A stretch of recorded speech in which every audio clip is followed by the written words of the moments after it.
Hello students, आज हम discuss करेंगे कंसिस्टेंट सिस्टम के बारे में। तो सबसे पहले इसकी डेफिनेशन की बात करते हैं। तो डेफिनेशन क्या होती है हमारे पास इसकी? A system of equations is said to be consistent if its solution exist. Solution कैसे हो सकते हैं हमारे पास? वन और मोर, राइट। तो वो होते हैं हमारे पास कंसिस्टेंट सिस्टम। तो एक एग्जाम्पल है इसका। For example, examine the consistency of the system of equations, right. तो क्वेश्चन है हमारे पास 5x minus Y plus 4z is equal to 5, 2x plus 3y plus 5z is equal to 2, 5x minus 2y plus 6z is equal to -1। तो सबसे पहले जिसमें हमारा step लगेगा, इस जो ये जो इक्वेशन है, इस इक्वेशन को हम किस तरीके से लिख सकते हैं? तो हम जब इसका सॉल्यूशन लिखेंगे तो सॉल्यूशन में लिखेंगे, सॉल्यूशन हमने लिख दिया। सबसे पहले हम इक्वेशन लिख देंगे, राइट। तो मैं आपको डायरेक्ट बता देता हूँ। सबसे पहले आपने ये इक्वेशन लिख दी है, ठीक है। द गिवन इक्वेशन आर, ये आपने एक बार लिखनी है। फिर हम इसको लिखेंगे, these equation can be written as, these equation can be written as, किस तरीके से लिख सकते हैं हम इसको? ए एक्स इंटू बी की फॉर्म है। तो आपको पता है कि ए की वैल्यू क्या क्या है इसमें?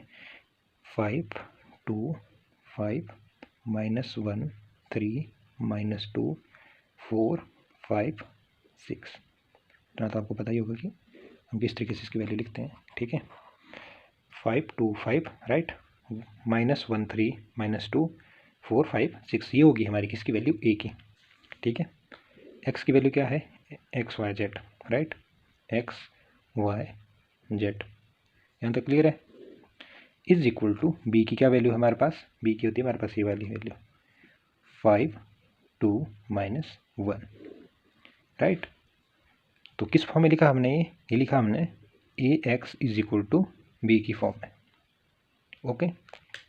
वेयर आप लिख सकते हो इधर, वेयर जो ए की वैल्यू है हमारे पास, ए की वैल्यू है वो आपके पास ये है, बी की वैल्यू आपके पास ये, और एक्स की वैल्यू ये है। तो आप लिख सकते हैं इधर ए की वैल्यू होगी 5 2 5 -1 3 -2 4 5 6, राइट। यहाँ तक क्लियर है? फिर नेक्स्ट आएगी हमारे पास A X into B, A X is equal to B. X की वैल्यू है एक्स वाई और जेड, क्योंकि एक्स की वैल्यू, और बी की वैल्यू क्या है हमारे पास? बी की वैल्यू है 5 2 -1, ओके। कोई डाउट? यहाँ तक क्लियर है? अब हम इसका फाइंड करेंगे डिटर्मिनेंट। तो मैंने आपको लास्ट वीडियो में बताया था कि हम कैसे डिटर्मिनेंट फाइंड करते हैं। तो स्टेप्स हमारे सेम रहेंगे। तो डिटर्मिनेंट ए के लिए हम सिंबल लगा देंगे डिटर्मिनेंट का, राइट। और डिटर्मिनेंट के अंदर हम इसकी वैल्यू लिखेंगे। क्या क्या वैल्यू है ए की? 5 -1 4 2 3 5 5 -2 और 6। यहाँ तक क्लियर है? अब दिस इज इक्वल टू, ये किसके इक्वल होगा? देखो, इस फर्स्ट एलिमेंट है 5 A11 का, इसके अकॉर्डिंग हम रो और कॉलम कट कर देंगे, ठीक है। हमारे पास क्या वैल्यू बच जाएगी? 3 5 -2 6, 3 5 -2 और 6।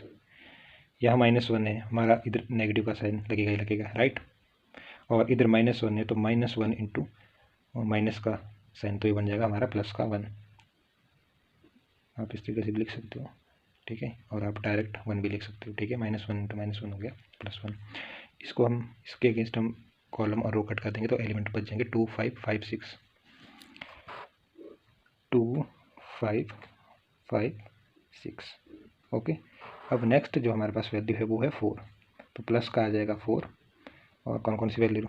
ये वाला कॉलम कट और रो कट, वैल्यू बच गई 2 3 5 -2, 2 3 5 माइनस का 2।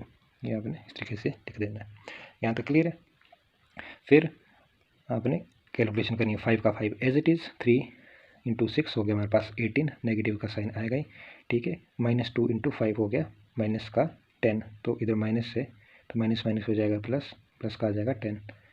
इधर माइनस है, माइनस माइनस हो जाएगा प्लस, तो प्लस का 1, 2 6 जा 12, माइनस 5 इंटू 5 हो गया 25, राइट। प्लस 4 का 4, 2 2 जा -4, माइनस का सिंपल, 5 3 जा 15, राइट। अब 5 18 + 10 हो गया 28, प्लस 1 ये आ जाएगा हमारे पास माइनस का 13, प्लस 4 ये आ जाएगा माइनस का 19, तो ये बन जाएगा हमारे पास 140 माइनस का 13 और माइनस का 76 विच इज इक्वल टू, ये आ गया हमारे पास 51 के इक्वल, जो कि डज नॉट इक्वल टू है 0 के।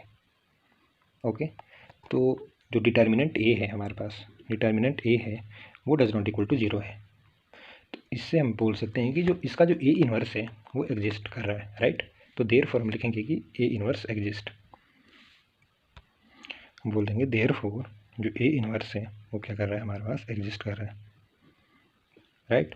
और therefore given system of equation has a unique solution and so system of equation is consistent. ये आपने लिखना है इसमें, गिवन सिस्टम ऑफ इक्वेशंस